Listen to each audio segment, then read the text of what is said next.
All right, it's time to move into our second panel. Panelists, you look ready. Thank you for your willingness to be a little tight up here. Watch that side, as we've already learned earlier today. So our focus now is on corporate water stewardship in practice, collaborative innovations across the spectrum. It provides us an opportunity to look at real-life actions in support of addressing water challenges. It also provides us an opportunity to begin thinking about the afternoon session as to how corporate water stewardship practice can inform and relate to the three water thematic areas for the Post-2015 development agenda. It's also an opportunity to link back to the earlier session in terms of the relationship of these actions to the types of challenges that we heard discussed here in India. So, to keep us moving forward quickly, let me go ahead and introduce our first two speakers. We first, with the topic water stewardship and footprinting within the Tata Group, I'd like to note we have a substitution on the agenda. We have Arunovo Mukherjee. He's the Vice President, Tata Quality Management Services. And we have Ruth Mathews, Executive Director of the Water Footprint Network. If we could please welcome these two speakers.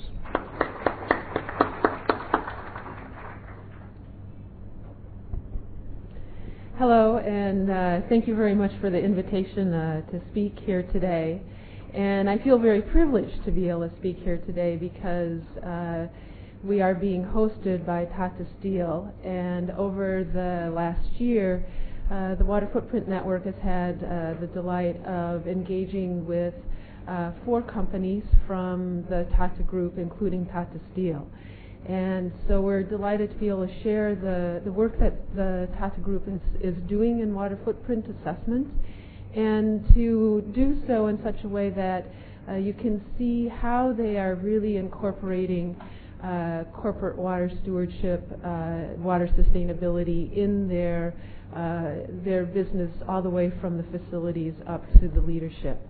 We also heard this morning already from the Tata Steel leadership about their dedication to water and the goals of Tata Steel to continue to increase production while decreasing the water footprint. And so we have quite a committed group here, and it's very nice to be able to share their work with you. Just to put this in perspective, if we look at the progression of maturity in terms of corporate water stewardship, we see that the progression starts with looking within your fence, understanding your operational water use, water footprint, then understanding how you relate with the basin within which your facility resides, developing a comprehensive water strategy. So what do we do about our understanding about our water use and the water use of others and the water scarcity, water pollution levels in the basin. Then looking outside of the fence, including the supply chain.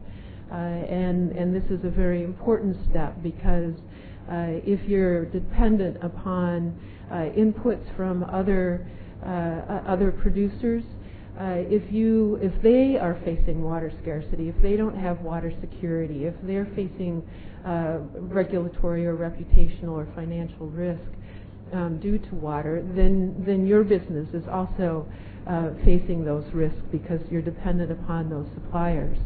And then the ultimate goal is to engage in this collective action, engage in this community of dialogue about how do we really protect our water resources while sustaining a lively economy and also a solid maintenance of the environment and subsistence uses of water.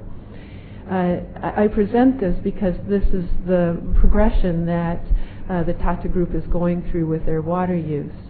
To give you just a little insight into the program that we've held with the Tata Group, the water footprint is a way that we can engage with companies in this dialogue, in this corporate water stewardship maturity progression. It's a tool that allows you to move through each one of these steps. It's a measure of the freshwater resources that are appropriated by humans. It's a measurement of the volumes consumed or polluted per unit of time and in a spatial location. So how much water am I using here at this time?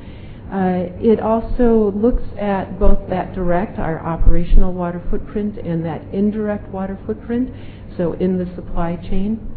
And it's a very flexible tool because it allows us to look at the water footprint of a process, a product, a consumer, a group of consumers, a business.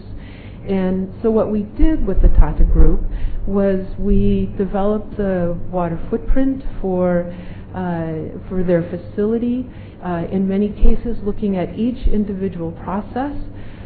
We developed a water footprint for a product. We looked at their supply chain. We looked at the sustainability of the total water footprint within the basin in which their facilities exist. And all of that led to an action plan of identified water footprint reduction strategies. So the water footprint has three components. The first one is the green water footprint. So this is the volume of water that is evaporated that comes from rainfall or soil moisture. This is pertinent in agriculture, in industrial facilities like the ones that we were engaged with in the Tata Group. We looked at the green water footprint of the horticultural areas. These don't actually combine into the product water footprint. It's a way for them to understand how the horticultural areas are also related to water resources. The blue water footprint is the amount of water that is withdrawn from lakes, rivers, and aquifers, and then again consumed. So it's not just the withdrawal, it's the amount of water that is evaporated through the process or not returned from the same source to that it was taken from.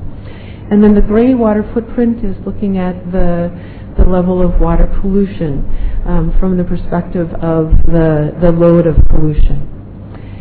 So the water footprint assessment uses that language of green, blue, and gray water footprint to go through a process where we look at the water footprint accounting. So we actually calculate the numbers.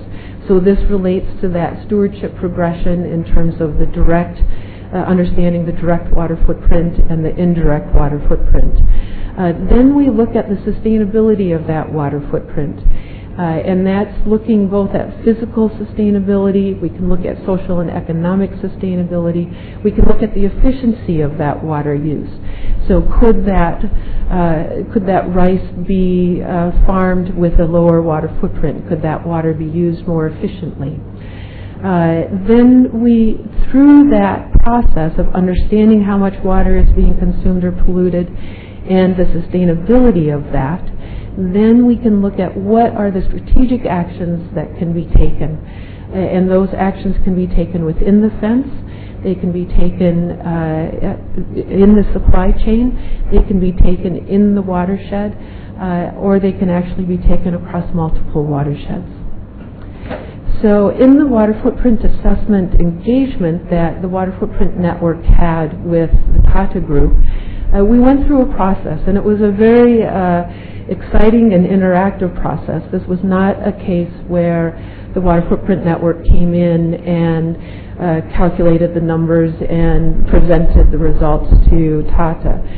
What the Tata Group really wanted to do was embed water footprint assessment and the skills of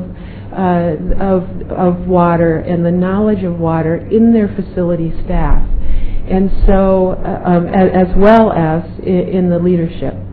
And so the engagement was very interactive. We have two of our water footprint champions, one Arunovo from Tata Steel and Neha from Tata Chemicals, who are here today and have been through this whole process together. So if you have questions, they're the experts in this. And so we started with a CEO workshop where we met with the CEOs of the 4 companies that we engaged with and helped build the understanding of the process and also get their real support so that the facility staff had the imperative to go forward with this water footprint assessment.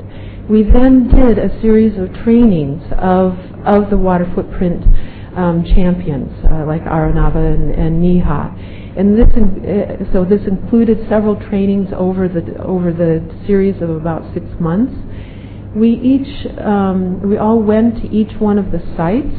We had 11 facilities, and so we went to those facilities and got to meet the staff, got to understand the processes there, so that we were all gaining a lot of knowledge, both of from the Water Footprint Network and the IFC, into understanding the Tata world, but the Tata world understanding what we could bring to help them in their corporate water sustainability efforts.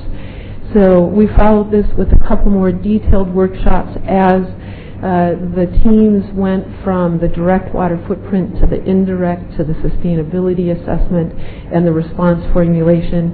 So there was this long engagement between the Water Footprint Champions, the Water Footprint Network, and the IFC. This then resulted in a feedback workshop to the CEOs and senior management so that they could understand what had been learned through this process, and also understand what was identified as the steps that needed to be taken for them to move along the path of corporate sustainability. This has then led to engagement with some of the supply chain, company reports, so that we have a solid documentation of the work that's been done, engagement with the watershed around one of the facilities, and we'll have a final report coming out in the next months that displays this whole process. So this was kind of a unique situation where the Tata Group really wanted to bring in this expertise into themselves, and so we had quite an interactive process. Arunovo will now explain it from the Tata side. Tata Quality Management Services was the group that also helped facilitate us working with all of the facilities.